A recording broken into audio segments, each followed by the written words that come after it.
Bismillahirrahmanirrahim. Alhamdulillah wassalatu wassalamu ala Rasulillah wa ba'd. Bertemu kita dalam rancangan Nabi Pesan Apa. Dalam episod ini insya-Allah saya akan kongsikan hadis Nabi SAW yang dikeluarkan oleh Imam Muslim. Hadis ini diriwayatkan oleh Jabir bin Abdullah radhiyallahu anhu. Jabir bin Abdullah merupakan seorang sahabat Nabi yang merupakan top 5 dalam kalangan sahabat yang paling banyak meriwayatkan hadis. Beliau juga boleh dikatakan dalam kalangan sahabat yang muda. Kalau kita perasan, sahabat Nabi ni ramai yang muda-muda.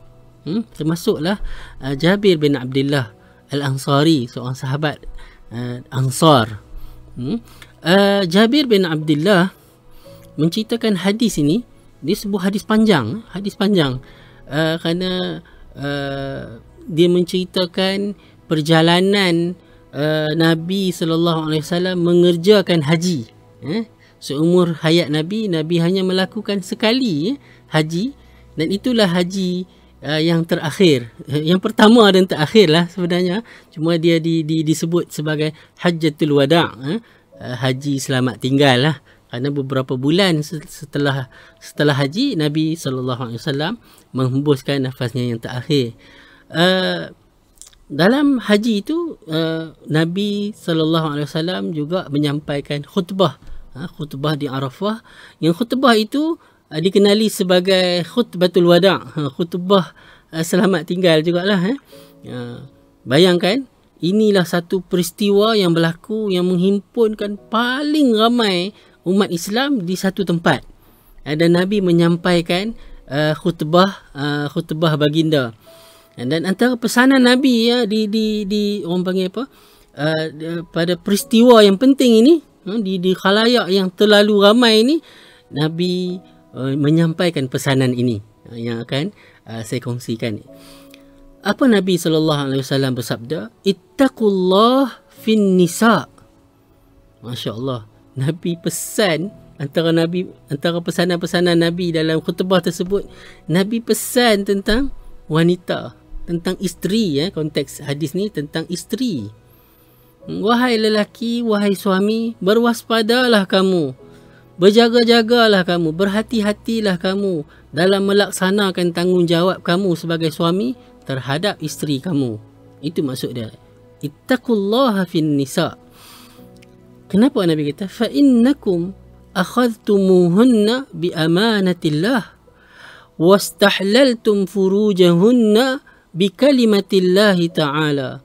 Kerana kamu mengambil mereka, yakni isteri kamu, dengan amanah Allah Subhanahu wa taala, dan menghalalkan kemaluan mereka, yakni isteri-isteri kamu, dengan kalimah Allah. Apa maksudnya? Hadis ini nak menceritakan bahawa perkahwinan, maksudnya kita menerima isteri itu adalah sebagai amanah. Kita perlu bayangkan, kita yang sebagai suami ni, saya juga sebagai suami, ketika lafaz ijab dan kabul tu, aku nikahkan dikau, makna yang kita perlu hayati pada waktu itu, maknanya bapa mentua kita lah, waktu tu bakal bapa mentua lah, yang telah memelihara, membesarkan, mendidik daripada kecil sampailah nak kahwin tu. Katakanlah kalau kahwin tu umur 25, ni aku jaga ni daripada kecil ni, aku didik, nyamuk nak gigit pun aku tak bagi. Hari ni aku serahkan, aku nikahkan dikau tu, aku serahkan tanggungjawab mendidik, memelihara, melindungi, menjaga anak perempuan aku ini kepada kamu. Kita pun yang pengantin lelaki ni, saya terima nikahnya. Maknanya saya terima amanah ini. Amanah untuk menyambung tugas, melindungi, menjaga, memelihara dan mendidik isteri saya ini. Itu maksud dia. Daripada kita ni orang yang kata apa, totally stranger lah. Kita orang asing, ajnabi. Kahwin memanglah kena ajnabi, mana boleh kahwin dengan adik-beradik. Kita bukan takat nak tengok kemaluan dia, sentuh dia pun tak boleh. Tapi setelah nikah tu, kalimatillah tu, kan, kita ijab dan kabul, kita terima amanah Allah Subhanahu Wa Taala ni, kita dah halal dia bagi kita. Kenapa Nabi sampaikan pesanan ini dalam peristiwa ini? Ialah kerana ramai yang baru memeluk Islam, baru mengenali cara hidup Islam, yang mana ketika jahiliah, bukan Arab saja, semua tamadun pada waktu itu yang menganggap wanita ini memang tidak ada nilai di sisi lelaki ni, wanita sebagai alat untuk memuaskan nafsu seks, mungkin sebagai suruhan dan sebagainya. Jadi Nabi nak katakan Islam meletakkan wanita, meletakkan isteri sebagai satu amanah, sebagai satu yang makhluk Allah Subhanahu Wa Taala yang perlu dilindungi, yang perlu dilindungi. Ya, bahkan kerana ialah mungkin kita katakan bahawa nature wanita itu sendiri yang mungkin mudah dibuli, ya, rumah tangga ni dalam rumah, kan, orang kata urusan dalam rumah ni bukan ada orang lain tahu, antara suami dengan isteri. Dia nak buat apa kat isteri dia nak zalim ke, dia nak nak pukul ke, istilah sekarang pun disebut domestic violence, kan, dalaman. Orang lain tak tahu, ataupun orang lain pun mungkin malu atau segan nak ambil tahu, kan, nanti kata menyebut pula. Jadi hanya dia dengan Allah. Sebab itulah bergunanya pesanan Nabi sallallahu alaihi wasallam ni. Nabi kata ittaqullah. Hanya yang takut pada Allah saja yang akan berwaspada terhadap amanah ini, kerana ini anak orang dulu, ni sebelum jadi isteri kita, anak orang, cucu orang, adik perempuan orang lain.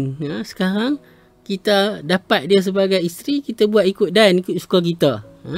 Kerana satu lagi lah, mungkin sebagai satu nilai tambah, Allah Subhanahu Wa Taala sendiri pun dalam Al-Quran, Allah sangat mengambil berat tentang perasaan hati wanita.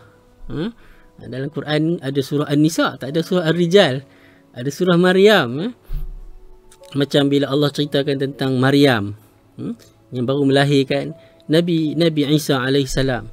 Allah ceritakan tentang ibu Nabi Musa alaihi salam, selepas melahirkan Nabi Musa.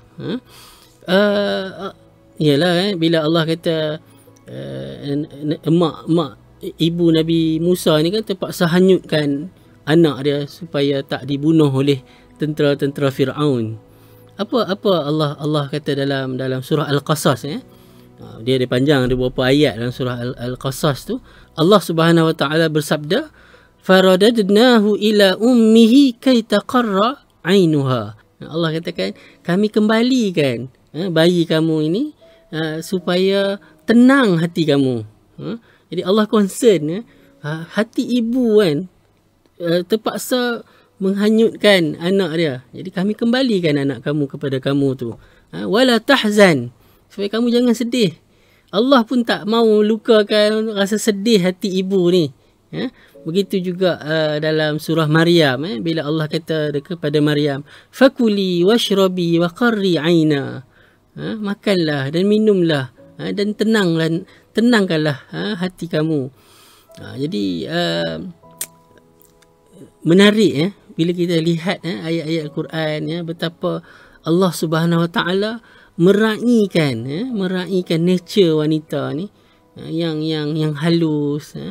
Kalaulah Allah dan Rasul, dalam hadis lain Nabi pernah pesan, mahlan, slow bila bil qawarir. Ada seorang sahabat dalam hadis sahih Muslim, dia tarik unta yang dikenderai oleh wanita-wanita, dia tarik kuat sangat, kan. Nabi kata bawa pelan-pelan, ni kaca-kaca, fragile.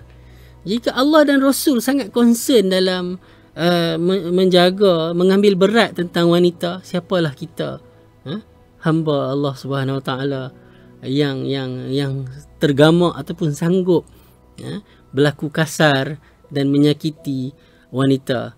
Itulah pesanan Nabi SAW yang wajib kita fahami dan kita taati, dan kita laksanakan dalam kehidupan seharian kita. InsyaAllah kita bertemu lagi dalam episod yang lain.